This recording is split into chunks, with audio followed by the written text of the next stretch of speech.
자, 우리 인생은 마치 저기 흘러가는 강물과 똑같습니다. 강물이 흐르는 것을 보면 곱게 흐르기도 하지만 굽이 흘러가고, 흐르다 보면 어떤 곳에서는 아주 좁은 지역을 통과하기도 하고, 또 어떨 때는 넓은 지역을 통과하기도 하고, 때로는 높은 곳에서 떨어져서 폭포가 되기도 하고, 그렇게 해서 도달한 바다가 또 잔잔하기만 하느냐? 그렇지 않습니다. 태풍이 불고 풍랑이 막 일어납니다. 자, 우리 인생이 태어나서 단 한 번도 나는 실패한 적이 없다, 나는 단 한 번도 병든 적이 없다, 아마도 그런 사람 없을 겁니다. 우리는 살아가면서 실패하기도 하고 병들기도 하고, 때로 경제적인 위기를 경험하기도 하고, 인간관계의 위기를 경험하기도 하고, 자녀의 문제, 남편의 문제, 많은 문제들이 우리 앞에 산적해 있습니다. 사람들 겉으로 보면 다 괜찮아 보여요. 좋은 옷을 입고 삶의 프라이드도 있어요. 그런데 그것은 겉모습일 뿐입니다. 내면 속으로 들어가 보면 어느 한 가정도, 어느 한 개인도 짙은 아픔과 고독과 어둠이 없는 가정, 한 가정도 없습니다. 경제의 문제든 건강의 문제든 인간관계의 문제든. 자, 제가 잘 아는 한 가정이 있습니다. 이 가정이 한 남자 한 여자가 너무 사랑해서 결혼을 했습니다. 둘 사이에 아들 둘이가 태어났습니다. 참 행복했습니다. 그런데 가정에 어느 날 짙은 먹구름이 몰려왔습니다. 아무리 해도 경제의 회복이 보이지 않습니다. 1970년대 우리나라는 당시에 개발도상국이었고 다 경제적으로 다 어려운 시대였습니다. 이 가정은 이렇게 살기 어려운 땅에 있을 수 없다, 그래서 1970년대 아내와 자녀들을 데리고 아메리칸 드림을 꾸고 미국으로 이민을 갔습니다. 미국 땅에 가서 밤낮으로 일했습니다. 2잡, 3잡 열심히 일했습니다. 그때 당시에 미국은 남청여바 라는 말이 유행했습니다. 저 아메리칸 드림을 꾸고 미국에 온 남자는 청소를 해야 됐고, 여자들은 바느질을 해야 됐다. 남자들은 청소, 여자들은 바느질. 그래서 남청여바. 이 가장도 어느 한 빌딩에 열심히 청소, 한 곳만 한 게 아닙니다. 2잡, 3잡 열심히 일했습니다. 이민간 땅에서, 물설고 낯설은 땅에서 열심히 돈을 벌었습니다. 그런데 어느 날 이 남편이 청소 일을 너무 열심히 하고 너무 일을 열심히 하다 보니까 어느 날 과로사로 죽고 맙니다. 얼마나 억울한 일입니까? 이영만리 이민간 땅에서 남편이 죽어버리니 부인이 아직도 어린 2 아들을 데리고 하늘이 무너지는 것 같았어요. 그래도 이 부인에게는 2 아들이 있어서 마음을 다잡고 그래도 열심히 살기로 다짐을 했습니다. 다행하게도 이 아들들이 엄마의 기대에 어긋나지 않게 열심히 공부해서 명문대를 들어가고, 그리고 미국에서 유수한 직장에 취직을 했습니다. 그리고 미국의 금발의 미녀를 만나서 큰아들, 둘째 아들 다 결혼했습니다. 이민 간 지 10년쯤 지났을 때 남편이 죽었는데, 그리고 10년이 지났는데 그 건장하던 2 아들이 결혼해서 아내도 있는데 그렇게 가정을 꾸려서 이제는 더 이상 걱정 없을 줄 알았는데 이민 간 지 10년 만에 이 두 아들이 다시 병으로 죽고 맙니다. 남편이 죽고 아들마저 죽고 이제 이 여인에게 있어서 아메리칸 드림은 산산조각이 나버렸습니다. 이제 이 집에는 남자들은 다 죽고 여인 3명만 남았습니다. 자, 여러분 눈치채셨습니까? 오늘 이 이야기가 룻기의 이야기예요. 룻기의 이야기를 현대판으로 제가 각색을 했습니다. 자, 룻기 이야기가 이거와 똑같은 이야기예요. 자, 룻기의 시대는 어떤 시대였느냐 하면 사사시대입니다. 사사시대. 사사시대를 성경은 이렇게 묘사합니다. 사사기 21장 25절에 보면 그때에 이스라엘에 왕이 없으므로, 자, 왕이 없었다, 인간 왕이 없었다. 물론 그 말도 맞지만 그들은 궁극적인 왕이었던 하나님을 인정하지 않았고 하나님의 권위를 거절했고 자기 나름대로 열심히 살아보려고 했는데, 그런데 이 사사들이 다스리던 이 땅에 흉년이 듭니다. 자, 오늘의 설교 제목은 믿음의 선택이 가져온 위대한 결과. 한번 따라서 합시다. 믿음의 선택이 가져온 위대한 결과. 자, 귀를 여시고 은혜 받기를 바랍니다. 자, 이때는 사사시대라 그랬어요. 사사들이 치리하던 때 왕이 없었다 그랬어요. 물론 인간왕이 없었던 것도 사실입니다. 그러나 그들은 인간왕이 아니라 하나님이 우리의 왕이시다, 이것을 거절했던 시대였습니다. 그래서 오늘 룻기서 1장 1절은 이렇게 이야기합니다. 사사들이 치리하던 때에 자기들의 소견에 오른 대로 왕이신 하나님을 거절하고 자기 나름대로 자기 생각대로 자기의 소견에 오른 대로 살았던 시대에 사사들이 치리하던 때에 그 땅에 흉년이 드니라. 자, 이렇게 궁극적인 왕이었던 하나님을 거역하니까 흉년이 들었습니다. 그때 유다 베들레헴의 한 사람이, 자, 그의 아내와 두 아들을 데리고 모압에 가서 거류하였는데, 자, 흉년이 들었어요. 자, 이 흉년이 들었을 때 하나님께 묻지도 않고 하나님의 백성, 하나님을 거역하는 땅인 우상의 도시 모압으로 이민을 갔다 하는 이야기입니다. 자, 이 사사시대에 어느 날 갑자기 닥쳐온 흉년.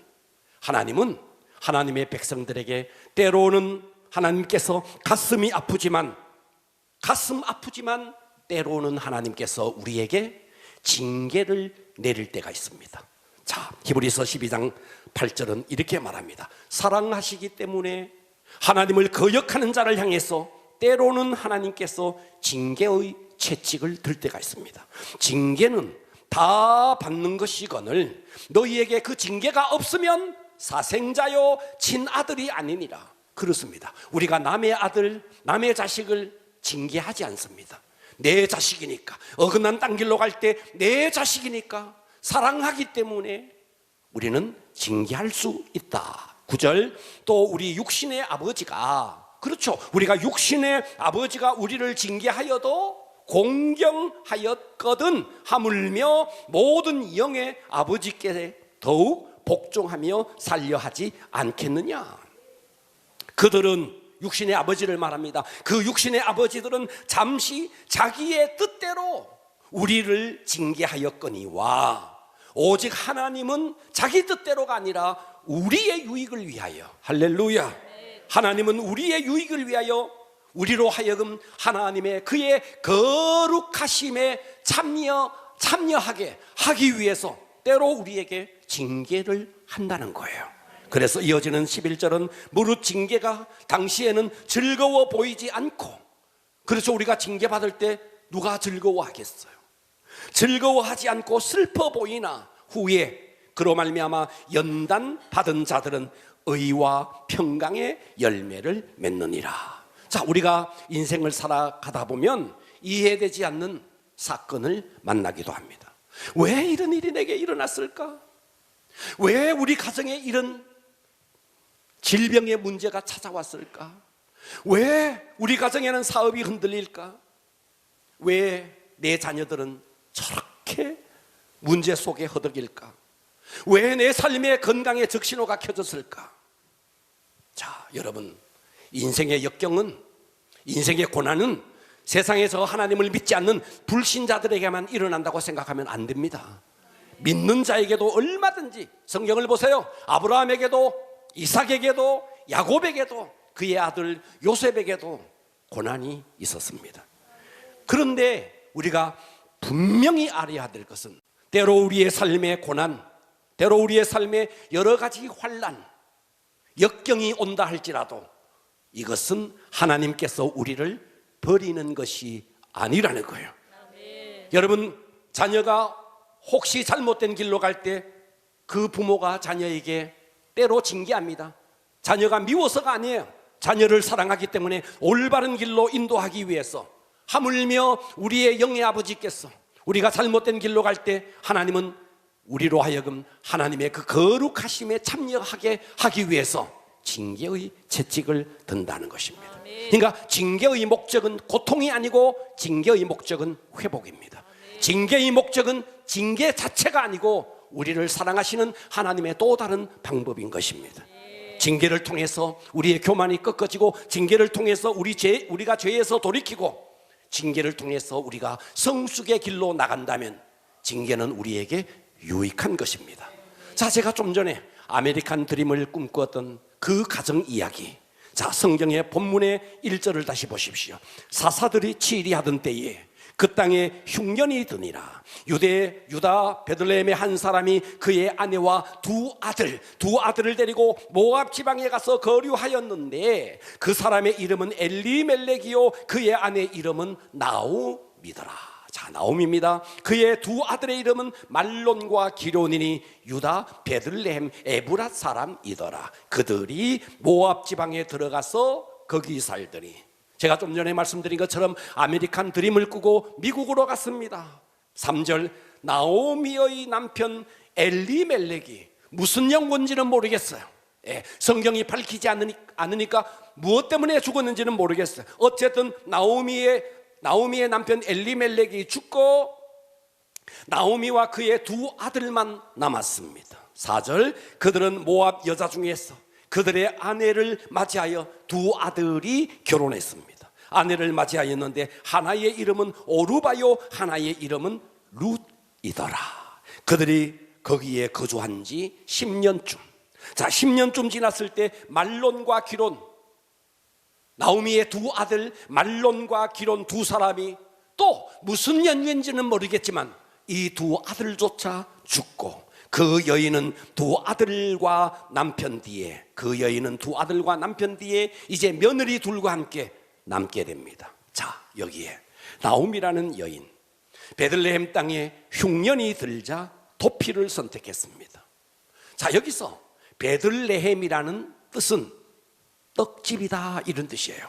하나님이 선택한 땅. 자, 이 말을 쉽게 말하면, 요즘식으로 쉽게 말하면 하나님께서 주시는 말씀의 떡이 있는 교회를 떠났어.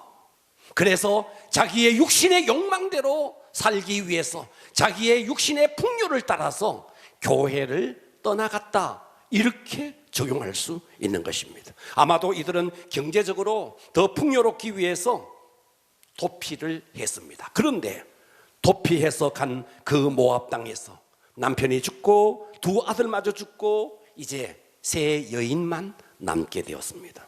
무엇을 말하죠? 도피는 결코 해결책이 아니다 하는 것입니다.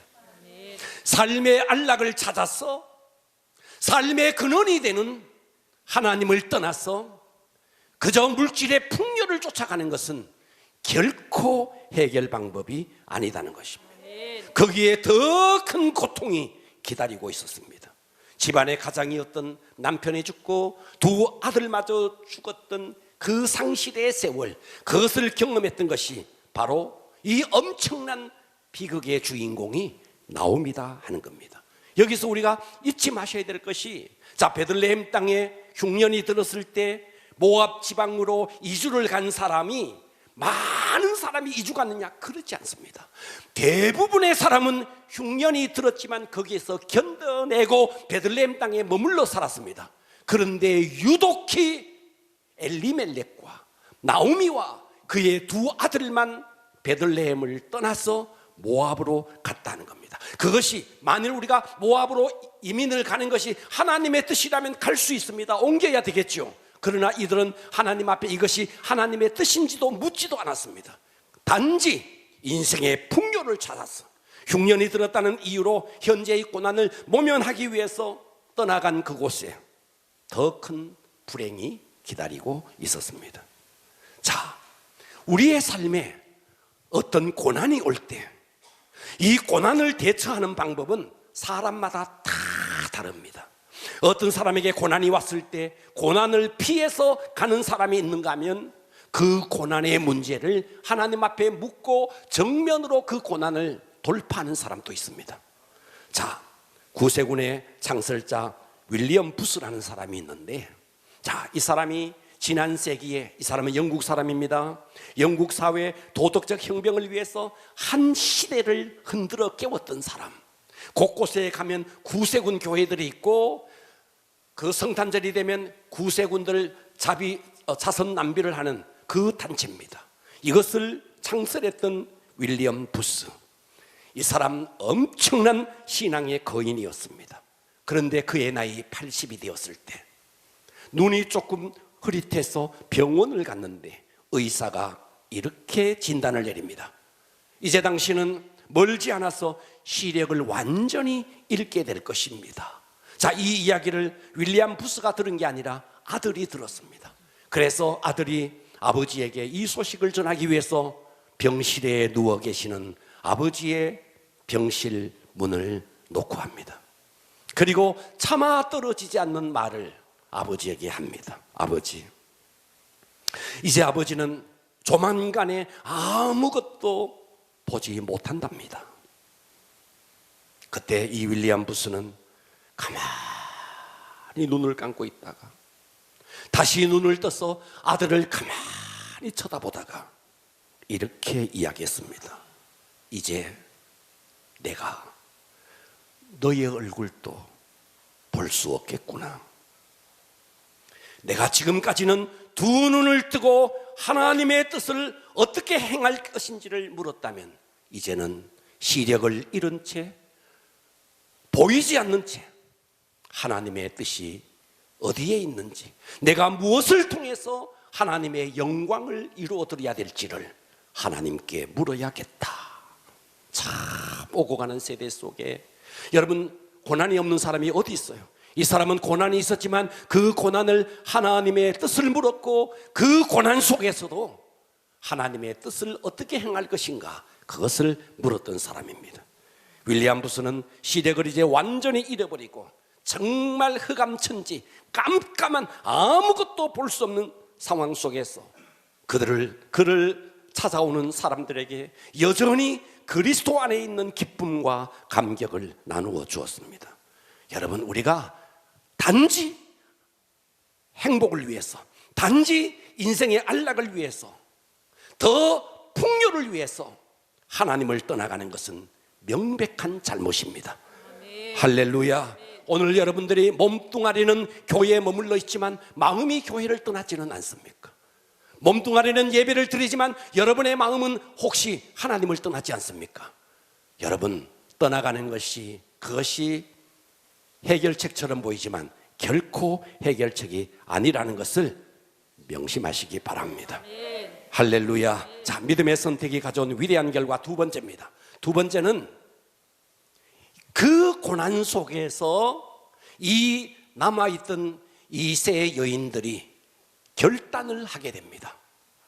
두 여인의 결단과 한 여인의 결단이 전혀 달라집니다. 그래서 두 번째는 따라서 합니다. 믿음의 선택. 믿음의 선택. 자, 루카서 1장 6절을 보십시오. 그 여인이, 나오미를 말합니다. 남편이 죽고 두 아들마저 죽었던 그 여인, 그 여인이 모압 지방에서 여호와께서 자기 백성을, 자기 땅에, 그 베들레헴 땅에 자기 백성을 돌보사 그들에게 베들레헴 땅에 있는 사람들에게 양식을 주셨다 함을 듣고 떠나갔던 모압 지방에서 베들레헴에서 온 소식을 듣게 됩니다. 그 베들레헴에 이제 살게 되었다, 양식이 있게 되었다 함을 듣고 두 며느리와 함께 일어나 모압 지방에서 돌아오려 하여. 7절, 있던 곳에서 나오고 그 모압 지방에서 나오고 두 며느리와 오르바와 룻을 데리고 며느리도 그와 함께하여 유다 땅으로 이제 발걸음을 돌려 오고 있는 중입니다. 유다 땅으로 돌아오려고 길을 가다가 나오미가 두 자부에게 이렇게 이야기합니다. 나는 이제 유다 땅으로 돌아가겠지만 너희들은 모압으로 너희 고향으로 돌아갔어. 다시 너희들은 재가해라, 재혼해라, 이렇게 이야기를 하고 있는 거예요. 8절 보겠습니다. 나오미가 두 며느리에게 이르되 너희는 각각 너희 어머니의 집으로 돌아가라. 너희가 지금까지 죽은 자, 내 두 아들, 너희의 남편들, 죽은 자들과 또 나를 선대한 것 같이, 나를 배려한 것 같이 여호와께서 너희를 선대하기를 원하며. 남편이 죽고 이제 두 아들마저 죽고, 여러분 이런 상황 속에서 얼마든지 못된 시어머니는 며느리를 탓할 수 있습니다. 며느리가 잘못 들어와서 우리 아들 죽었다. 저는 그런 사람 봤어요. 며느리가 잘못 들어와서 우리 아들 잡아먹었다고 이런 사람 봤어요. 나쁜 시어머니예요. 듣고 계시죠? 이런 나쁜 시어머니가 있어요. 그런데 나오미는 그런 나쁜 시어머니가 아니었어요. 제 초등학교 동기 가운데 일찍 남편이 죽은 친구가 하나 있습니다. 남편을 일찍 돌아갔어요. 그런데 그 시어머니는요, 불을 켜고 며느리를 감시해요. 혹시 어디 가가 누구 만날까 봐 불을 켜고 감시하. 그래서 밖에 놀러도 잘 못 나와. 항상 시어머니의 눈치를 보는 초등학교 친구를 봤습니다. 그런데 이 나오미 한 봐요. 너희들이 죽은 자를 선대한 것 같이 나를 선대했다. 너희 어머니에게로 돌아가라. 이 말은 너 돌아가서 재가하라, 재혼해라. 얼마나 깊은 배려예요. 듣고 계시죠? 이렇게 해야 된다는 거예요. 며느리 어떻게 할까 봐 막 불을 켜고 그러면 안 된다는 거지. 이 나오미는 지금 이렇게 며느리에게 이렇게 선대를 하고 있습니다. 10절 보겠습니다. 이때 며느리들의 반응을 한번 보십시오. 나오미에게 이르되, 9절 먼저 볼까요? 1장 9절, 여호와께서 너에게 허락하사 각기 남편의 집에서 위로를 받게. 무슨 말이냐? 재혼해라, 새로운 남편을 들여라. 너희 남편들은 죽었으니까 새로운 남편을 들여서 남편의 집에서 위로받게 하시기를 원하노라 하고 그들에게 입맞춤에 그들이 소리 높여 울고 있습니다. 10절 보겠습니다. 나오미에게 이르되, 자, 며느리의 반응입니다. 예, 알겠습니다 하고 간 게 아니라 한 며느리가 이렇게 이야기합니다. 나오미에게 이르되, 시어머니죠, 우리는 어머니와 함께 어머니의 백성에게로 돌아가겠나이다 하는지라. 자, 여기서 이 세 여인, 시어머니는 며느리를 배려하고 며느리들은 또 시어머니를 배려하고. 여러분, 속 좁은 사람들은요 다 남 탓합니다. 남편은 아내 탓하고, 아내는 남편 탓하고, 부모는 자식 탓하고, 자식은 부모 탓합니다. 다 탓합니다. 예, 희망이 없는 가정입니다.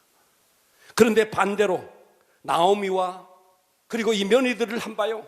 서로 감싸고 서로 배려하고 있습니다. 성경에 보면 위대한 역전의 드라마를 이룬 사람들의 사례들이 많이 나옵니다. 예. 자, 아버지의 사랑받던 아들 요셉, 형들에게 팔려서 천리타양 애굽에 갑니다. 거기서 충성했습니다. 그런데 감옥에 갑니다. 그런데 성경 어디를 보더라도 요셉이 탓하는 적이 없어요. 누구를 탓해요? 얼마든지 형을 탓할 수 있고 얼마든지 누명을 덮으시고 감옥에 보낸 보디발의 아내를 탓할 수 있습니다. 탓하지 않아요. 예. 그래서 정말 위대한 역사의 드라마를 이룬 사람들은 한결같은 공통점이 있었습니다. 그 한결같은 공통점이 뭐냐? 남 탓하지 않고 하나님 앞에 감사했다는 거예요. 오늘 여러분들이 인생을 살아가면서 남 탓하는 사람은 쪼무레기 인생입니다. 맨날 부모 때문에 이렇다, 남편 때문에 이렇다. 여러분은 평생 그렇게 살 겁니다. 우리는 그렇게 살지 않아야 됩니다. 남 탓하지 말아야 됩니다. 남편 탓하지 말고 아내 탓하지 말고 가난한 부모 탓하지 말아야 됩니다. 여러분, 포로로 끌려갔던 그 10대의 티네이저 청소년이었던 다니엘, 사자굴 속에 던져집니다. 사자굴 속에 던져지면 바로 즉시로 죽는 거예요. 그런데 여러분, 다니엘서를 한번 봐요. 언제 단 한 번이라도 다니엘이 누구를 탓했습니까? 단 한 번도 탓하지 않았습니다. 아버지를 일찍 여의고 사촌 오빠의 손에 자랐던, 그래서 훗날 페르시아의 왕비가 되었어 민족을 구원했던 구국의 히어로 에스더, 그 어려운 상황 속에 누구를 탓합니까? 단 한 번도. 하나님을 탓합니까? 사람을 탓합니까? 그 시대를 탓합니까? 그런데 왜 이렇게 대한민국 사람들은 대통령을 탓하고 누구를 탓하고 누구 때문이라고 누구를 탓하죠? 사실은 다 우리 죄 때문인 거예요. 우리는 탓할 이유 없는 것입니다. 하만이 계략을 꾸몄습니다. 유다 모든 민족을 몰살시키기 위해서 모략을 꾸몄습니다. 그런데 에스더와 함께 그 모든 상황 속에서 그 민족을 살린 모르드게, 그렇게 계략을 꾸몄던 하만을 한 번이라도 탓했습니까? 하만은 계속 탓합니다. 탓하는 자는 나중에 그냥 죽습니다. 그러나 탓하지 않는 자는 영웅이 됩니다. 여러분 인생을 살아가면서 여러분들도 계속해서 남을 탓하고 부모 탓하고 자식 탓하고 회사에 다니는 사람은 회사의 사장을 탓하고, 여러분 탓하는 인생은 희망이 없습니다. 인생 역전 드라마에서 모든 사람들의 공통점, 탓하는 인생이 아니었다는 거예요. 하나님 앞에 감사했고 주변에 있는 모든 사람들에게 배려를 했다는 거예요. 나오미 얼마나 그 상황 속에서 기구한 운명 아니에요? 남편이 죽고 두 아들마저 죽고 기구한 운명 아닙니까? 얼마든지 며느리들 너희들이 잘못 들어왔어, 우리 가정에 이렇게 어둠이 들여졌다, 탓할 수 있지 않습니까? 그런데 그들은 탓하지 않았다는 거예요. 제가 배려 그러니까 오래전에 읽었던 책 한 권이 생각났습니다. 서울에 가면 수원 중앙교회라고 있는데 그 교회를 개척해서 극동방송을 설립한 김창환 목사님이라는 분이 계십니다. 그분의 아들이 저와 나이가 똑같은 김요셉 목사님이십니다. 자, 이 김요셉 목사님은 아버지는 한국 사람이에요. 그런데 어머니는 미국 사람입니다. 그래서 그의 외모는 어머니를 닮아서 서양인처럼 생겼어요. 그런데 단 한 번도 미국을 가보지 않고 한국 땅에서 태어나서 한국에서 자랐고 한국에서 초등학교를 다녔어요. 어머니 때문에 굿모닝 이 정도는 할 수 있지만 스펠링도 하나 잘 쓰지 못하는 그런 아이였습니다. 그런데 초등학교 4학년 때 어머니의 고국인 미국의 미시건으로 가게 됩니다. 거기 가서 초등학교를 들어갑니다. 김요셉은 외모는 미국 사람과 똑같아요. 그런데 미국말을 못해요. 영어를 못해요. 스펠링도 잘 쓰지 못해요. 수업에 들어가는데 얼마나 두근두근거리고 두려웠는지 너무너무 두려웠대요. 첫날 첫 수업, 그날따라 수업이 스펠링을 공부하는 날이었답니다. 선생님이 굿모닝 하면 아이들이 MORNING 이렇게 말을 해야 되는 거예요. 스펠링을 말해야 되는 거예요. teacher, T-E-A-C-H-E-R 이렇게 말을 해야 되는데 이 아이는 이걸 못해요. 스펠링을 잘 몰라요. 그래서 한 아이에게 굿모닝, 굿모닝 아이들이 다 그 나라에서 태어났으니까 스펠링을 오죽 잘 알겠습니까? 막 그렇게 하는데 드디어 김요셉 차례가 되었어요. 그런데 이 선생님이 김요셉 부르더니 너는 앞으로 나와 그러더라는 거예요. 큰일 났다. 스펠링도 말도 못하는데 앞에 나와서 이제 창피 타당하게 생겼다. 그렇게 해서 도살장에 끌려가는 소처럼 앞으로 나갔답니다. 그런데 선생님이 이렇게 이야기하더라는 거예요. 선생님의 이름은 샤프야. 너는 칠판에 한국말로 샤프 선생님의 이름을 영어로 적지 말고 한국말로 적어봐.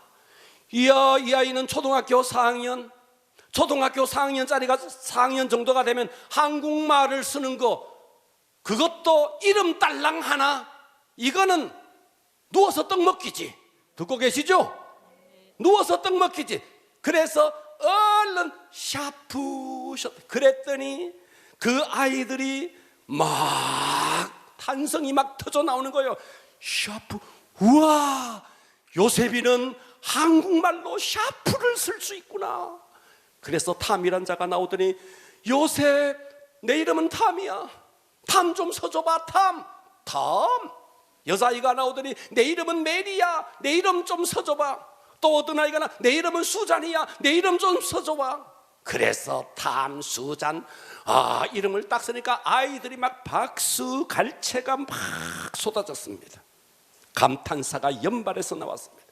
근심, 걱정이 한순간에 다 날아가 버리고 이 요셉이라는 아이 속에 자신감, 자존감이 막 생겼습니다.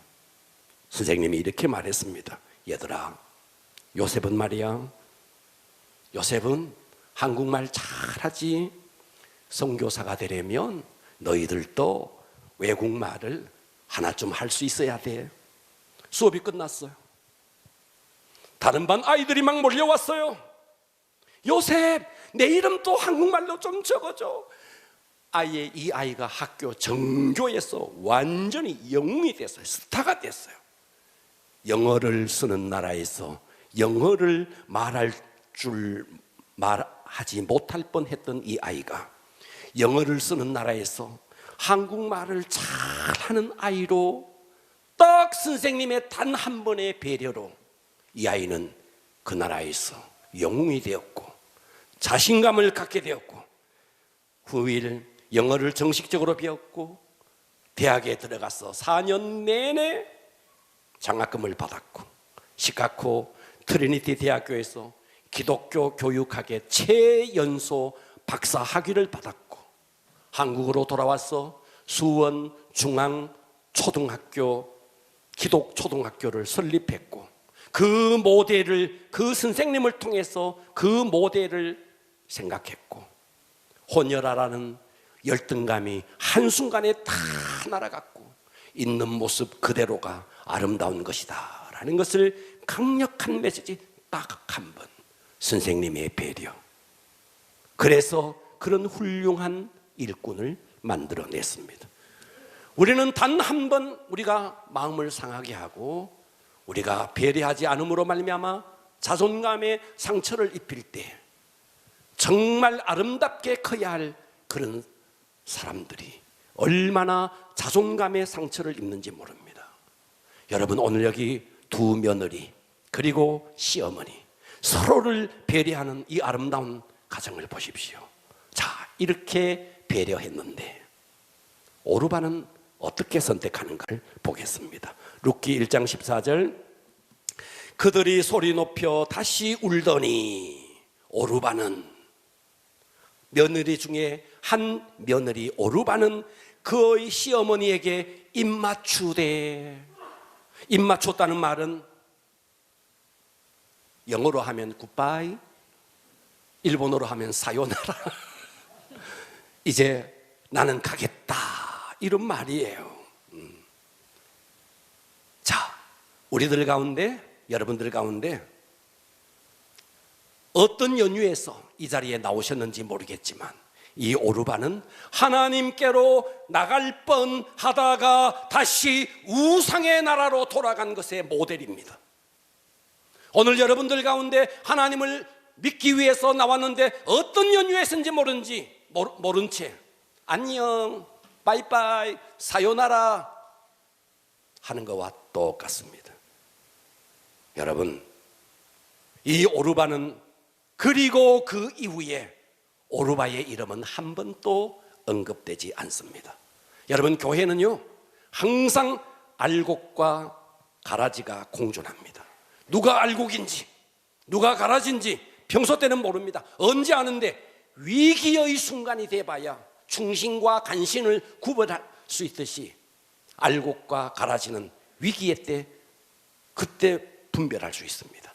참된 신앙은 끝까지 견디는 겁니다. 우리가 기독교를 선택한 것이 단지 인생의 그저 풍요만을 위해서 선택한 것이 아니라 기독교는 진리이기 때문에 기독교가 수호되어야 합니다. 때문에 우리의 삶에 어떤 어려움이 온다 할지라도, 어떤 인생의 위기가 온다 할지라도 그럼에도 불구하고 진리는 수호되어야 합니다. 너무나 많은 사람들이 복을 찾았어, 단지 복을 찾았어, 단지 인생의 풍요를 찾았어 이신 저신 이런 종교 저런 종교를 쫓아다닐지라도 우리는 때로 내 삶의 위기가 온다 할지라도 끝까지 예수 그리스도 그분만이 인생의 진리라는 사실을 깨달으시고 그분을 믿기로 작정하셔야 됩니다. 바로 이것이 기독교의 위력인 것입니다.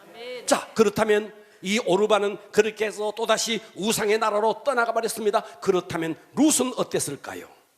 자, 이 룻이라는 여자는 믿음의 선택을 하게 됩니다. 1장 16절 오늘 본문이었죠.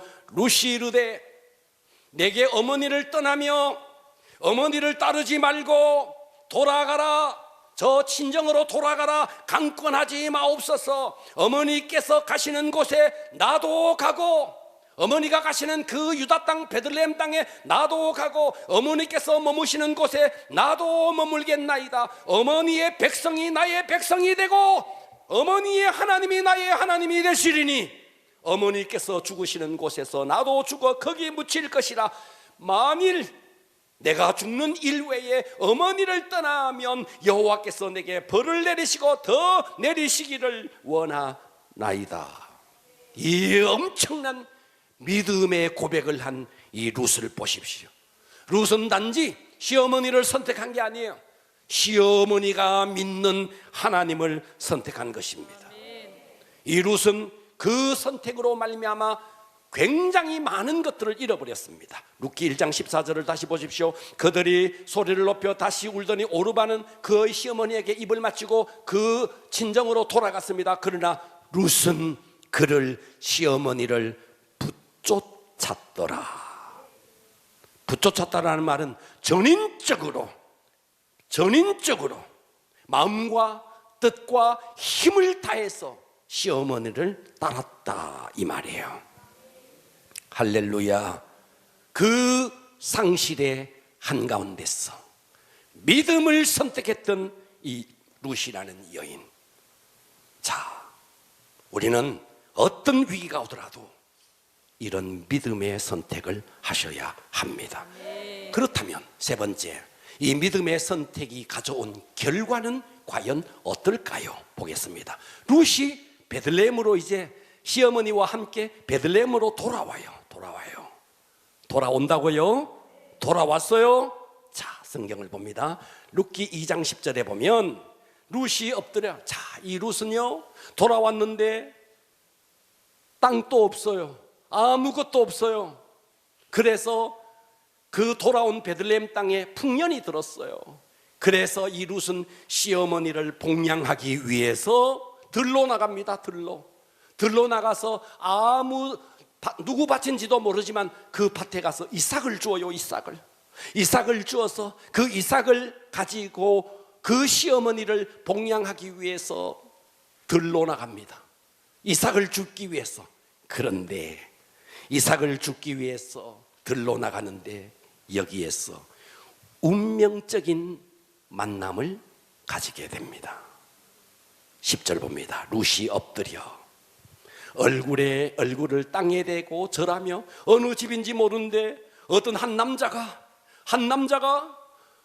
그 종들에게 시켜가지고 저 여인이 오거든 절대로 다른 땅으로, 다른 밭으로, 다른 논으로 보내지 마라. 그리고 너희들 이삭을 좀 많이 흘려두어라. 저 여인이 좀 죽게 하면서 한 남자가 이 룻을 계속해서 선대합니다. 그래서 룻이 엎드려서 얼굴을 땅에 대고 절하며 그가 보아스라는 남자입니다. 그에게 이르되 나는 이방 여인이거늘 당신이 어찌하여 내게 은혜를 베푸시며 나를 돌보시나이까? 어떻게 나에게 이삭을 줍도록 더 많은 종들에게 이삭을 떨어뜨리도록 그렇게 하시나이까? 11절 보아스가 그에게 대답하여 이르되 내 남편이 죽은 후로 네가 시어머니에게 행한 모든 일, 시어머니에게 얼마나 선대를 행했는지, 시어머니에게 행한 모든 것과 내 부모와 고국을 떠나기 전에 알지 못하던 백성에게로 온 일이 내게 분명히 알려졌다.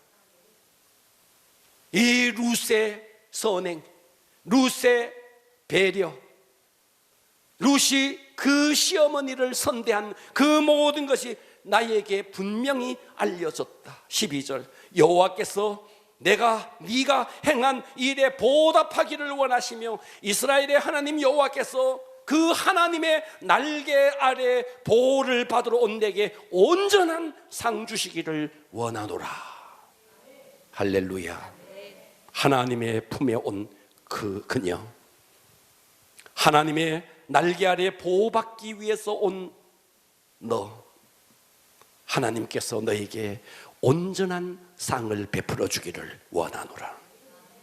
이런 운명적인 만남을 가지게 되고 결국 이 두 남녀는 딴딴따단 웨딩 마치가 울려 퍼지니 룻기 4장 13절 이에 보아스가 룻을 맞이하여 아내로 삼고 그에게 들어갔더니 여호와께서 그에게 임신하게 하심으로 그가 아들을 낳은지라. 이 보아스가 누구냐? 여러분, 룻기서 마지막은 이렇게 이야기합니다. 룻기 4장 21절 살몬은 보아스를 낳고, 이 보아스가 이 보아스예요. 보아스를 낳고 보아스는 오벳을 낳았고 오벳은 이새를 낳았고 이새는 누구를 낳았다고요? 다윗을 낳았다는 거예요. 룻이 누구예요? 그러니까 룻은 다윗의 증조모가 되는 거예요. 다윗이 이 룻의 태를 통해서 그 후손 가운데 역사적으로 그 위대한 성군 다윗이 나오게 되었고, 이 다윗의 물줄기에서 누가 나오는데 인류의 죄악을 위해서 십자가에 죽으신 예수 그리스도가 바로 이 룻의 혈통을 통해서 나왔다 하는 겁니다. 룻기의 시작은 슬픔의 바다였습니다. 남편이 죽고 두 아들마저 죽어버린 그 한가운데 불안하고 방황했던 그 모습. 그런데 룻기의 마지막은 고독과 빈곤이 황금빛 풍요로 바뀌고 불안과 슬픔은 위대한 찬송으로 바뀝니다. 무엇 때문에요? 룻이라는 한 여인의 믿음의 결단 때문이었습니다. 시어머니를 선택했고 시어머니의 하나님을 선택했습니다. 그녀는 그 선택을 위해서 고향을 버려야 했고 미래를 포기해야 했고 청춘을 포기해야 했습니다. 젊은 날 남편이 죽은 불쌍한 과부였던 그녀, 자식 하나 두지 못했던 그녀. 그런데 그가 희생과 믿음의 선택을 했을 때 새로운 남편을 얻게 되었고 자식을 얻게 되었고 재물을 얻게 되었고 다윗 왕의 조상이 되었고 예수 그리스도의 족보를 잇는 영광을 얻게 되었습니다. 중요한 것은 우상을 섬기다가 지옥 백성으로 살 것인가, 오르바처럼 잠시 교회에 나왔다가 교회에 나와서 뭔가 하나님을 섬기는 듯 하다가 아니 되겠다 하고 돌아가 버리는 그런 오르바의 선택을 할 것인가? 아니면 믿음의 선택을 통해서 정말 나를 통해서 영적 믿음의 가문을 일으킬 것인가? 여러분, 성경에 이보다 더 멋진 영광스러운 역전의 드라마가 어디 있습니까? 여러분, 예수 그리스도는 십자가에 죽으시고 정말 사탄들이 그날 밤에 아주 막 박수갈채를 치면서 축제를 벌였을 그날 예수님은 그 무덤 속에 계시지 아니하시고 부활하셨습니다.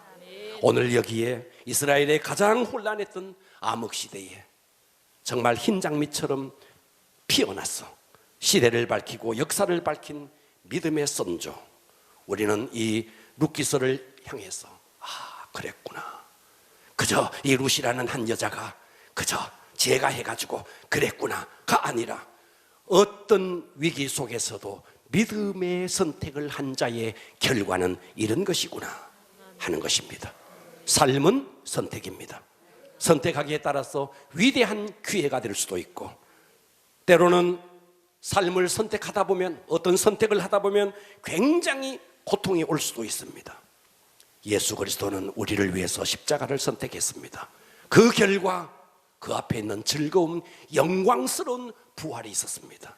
여러분, 다소간의 어려움이 있을지라도 여러분, 결코 여러분이 선택한 믿음의 결과는 영광스러운 결과를 가져올 것입니다. 아멘. 일어나겠습니다.